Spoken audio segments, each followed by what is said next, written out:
ಮೀಸಲಂತೆ ನಾಯಿಗೂ ಹೀನವಾದೆನಾ.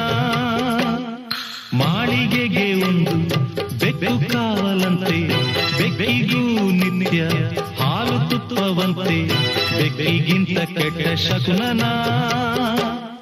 ತಿಂದೋರು ಎಲೆಯ ಬಿಸಾಡೋ ಹಾಗೆ ಎತ್ತೋಳು ನನ್ನ ಎಸೆದಾಯ್ತು.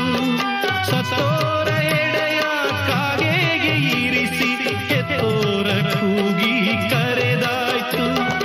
ಉತ್ತರ ಇಲ್ಲ, ಪ್ರಶ್ನೆಯೇ ಎಲ್ಲ, ಕೇಳೋ ದೇವನೇ. ಅನಾಥ ಮಗುವಾದೆ ನಾನು, ಅಪ್ಪನೂ ಅಮ್ಮನೂ ಇಲ್ಲ.